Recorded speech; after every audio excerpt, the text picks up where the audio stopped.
ওসমান হাদির সর্বশেষ যে শারীরিক অবস্থা সেটার আপডেট আপনাদেরকে জানিয়ে দিচ্ছি।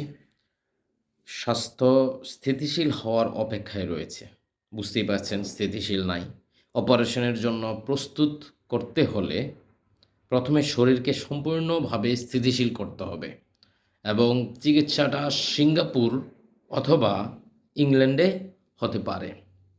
সম্ভবত ইংল্যান্ডে নিয়ে যাওয়া হতে পারে।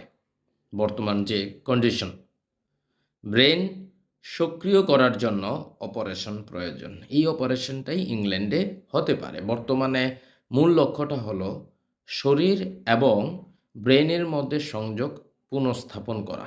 ব্রেন ছাড়া শরীরের অন্যান্য যে অঙ্গ আছে সেগুলা ঠিক রয়েছে, অ্যাক্টিভ রয়েছে।